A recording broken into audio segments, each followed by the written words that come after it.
Untuk menyiasati lonjakan harga, pemerintah Provinsi DKI Jakarta akan segera melakukan impor daging sapi. Daging sapi impor itu nantinya akan disubsidi dan diperuntukkan bagi masyarakat kurang mampu. Selama bulan Ramadan, Pemprov DKI Jakarta akan mensubsidi daging sapi dengan harga Rp39.000 per kilogram. Gubernur DKI Jakarta Basuki Cahayapurnama mengaku telah mendapat restu dari Menteri Pertanian untuk mengimpor daging sapi. Saat ini Pemprov DKI Jakarta tengah mengkalkulasi anggaran untuk impor. Agar tepat sasaran, penjualan daging sapi bersubsidi akan dilakukan di rumah susun. Untuk sementara, daging sapi impor bersubsidi untuk pemegang kartu Jakarta Pintar, pekerja harian lepas, dan petugas prasarana dan sarana umum. Daging sapi impor kita dapat izin impor untuk Dharma Jaya, kita coba. Mentan juga ada lisan bilang sama saya, berapapun impor untuk memenuhi kebutuhan rusun dan pemegang KJP, beliau akan izinkan. Tapi kan kita perlu anggarkan, sebabnya subsidi. Kita inginkan hanya 39.000 lah sekilo, ini subsidi. Dan kita jatahin satu anak cuma boleh 1 kilo sebulan. Nah ini kan subsidi kan. Nah, dia boleh, kita lagi siapkan. Hah? Saya nggak tahu, mungkin dalam bulan ini lagi persiapan.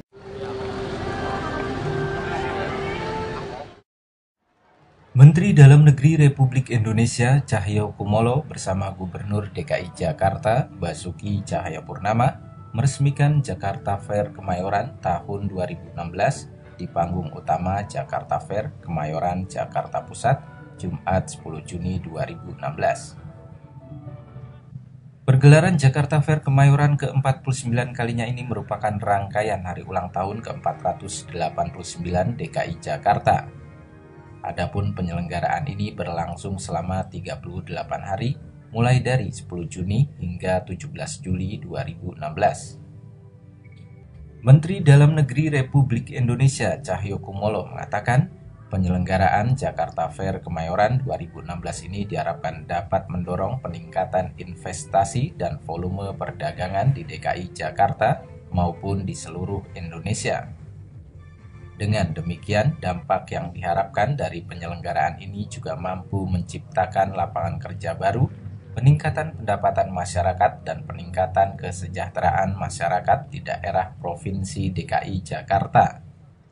Nanti kami Kementerian Dalam Negeri berharap bahwa penyelenggaraan Jakarta Fair Kemayoran tahun 2016 nantinya akan dapat mendorong peningkatan investasi dan volume perdagangan di wilayah DKI Jakarta, khususnya serta seluruh Indonesia pada umumnya.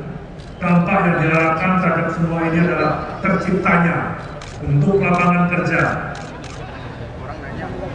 baru, peningkatan pendapatan masyarakat, dan peningkatan kesejahteraan masyarakat di daerah.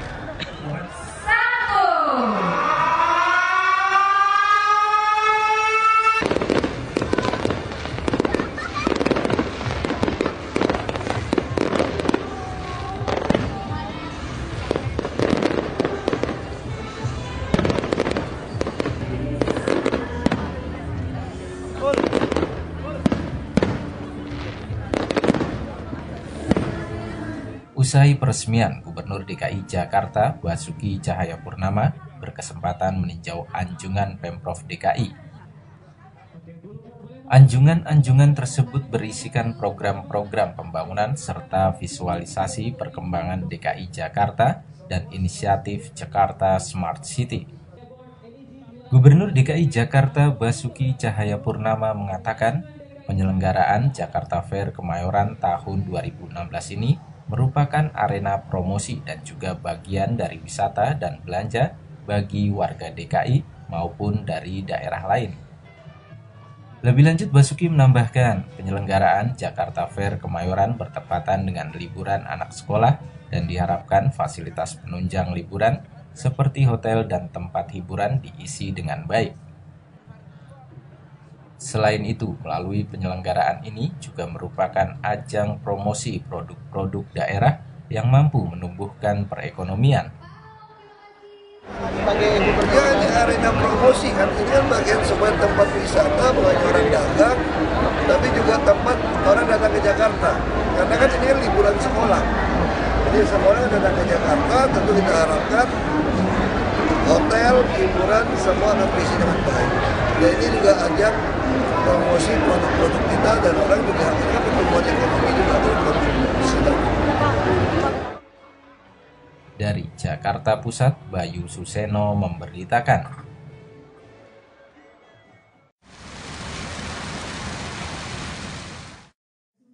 Gubernur DKI Jakarta Basuki Cahayapurnama meminta agar lembaga swadaya masyarakat atau LSM, para pakar atau ahli, serta masyarakat bisa menyampaikan apapun pandangannya terkait reklamasi. Namun dalam penyampaiannya diminta untuk memberikan solusi, bukan sekedar pendapat. Hal ini disampaikan Basuki saat membuka acara konsultasi publik terkait penyusunan rekomendasi kebijakan reklamasi Pantai Utara Jakarta di Balai Kota DKI Jakarta, Sabtu 11 Juni 2016. Nah ini penting untuk kita duduk bersama. Masalah lingkungan hidup memang ini isu yang paling menarik. Silakan sampaikan saja. Saya cuma minta Bapak Ibu sampaikan apa yang Bapak tahu, tapi bukan bilang tidak, tapi tidak ada solusi. Saya maunya solusi. Hari ini pertemuan kita adalah solusi. Kita duduk bersama solusi. Isu-isu belakangan ini mengatakan, misalnya reklamasi akan menyebabkan laut naik. Karena laut naik atau turun tidak ada urusan dengan reklamasi.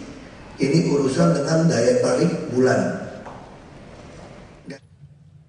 Pantauan berita Jakarta TV hadir dalam acara ini perwakilan instansi pemerintah, akademisi, dan praktisi.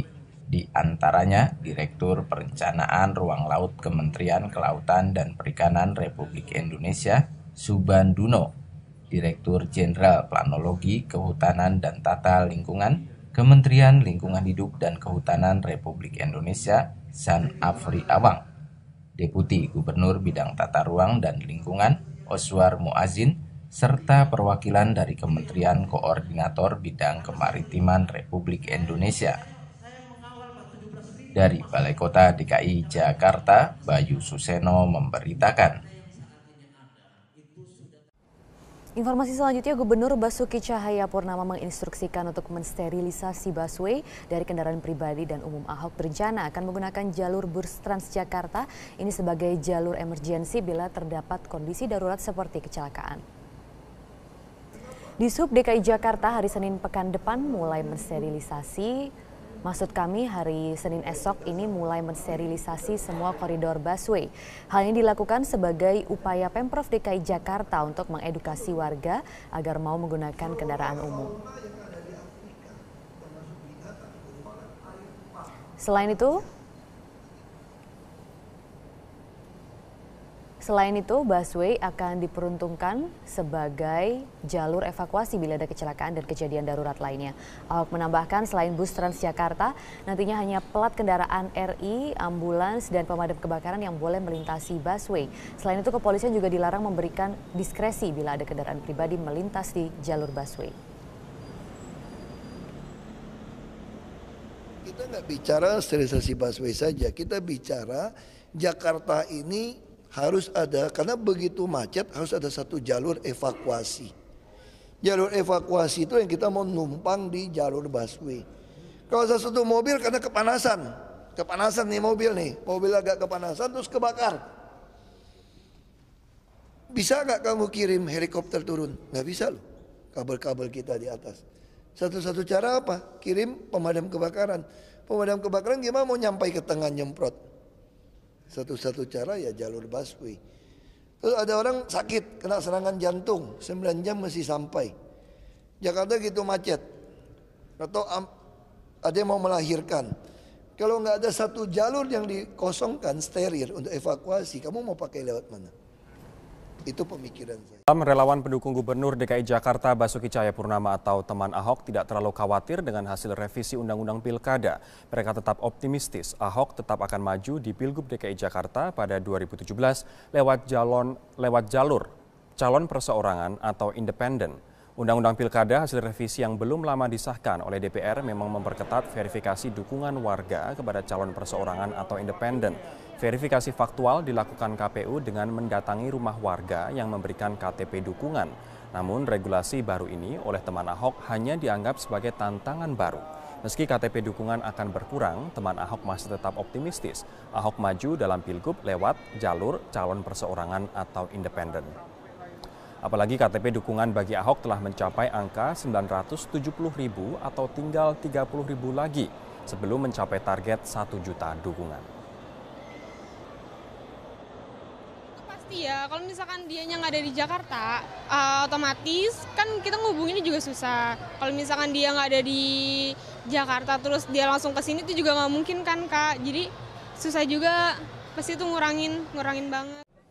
Menteri Sosial RI Khofifah Indar Parawansa membagikan bantuan sosial program Keluarga Harapan PKH kepada warga miskin di Kota Pontianak, Kalimantan Barat. Mensos juga mendatangi gudang Bulog untuk meninjau ketersediaan stok beras bagi warga miskin. Lebih dari 2.000 orang warga miskin di Kota Pontianak, Kalimantan mendapatkan dana bantuan sosial program Keluarga Harapan yang dicairkan di kantor pos di Jalan Sultan Syarif Abdurrahman, Pontianak, Kalimantan Barat. Pencarian tahap kedua ini diberikan kepada 2.905 kepala keluarga di 2 kecamatan, yakni Kecamatan Pontianak Kota dan Selatan. Selain melakukan peninjauan pencairan dana program Keluarga Harapan di Kota Pontianak, Menteri Sosial RI Khofifah Indar Parawansa melakukan sidak ke gudang Bulog di Kabupaten Kuburaya. Sidak untuk memastikan ketersediaan stok beras, khususnya beras untuk warga miskin di wilayah Kalimantan Barat.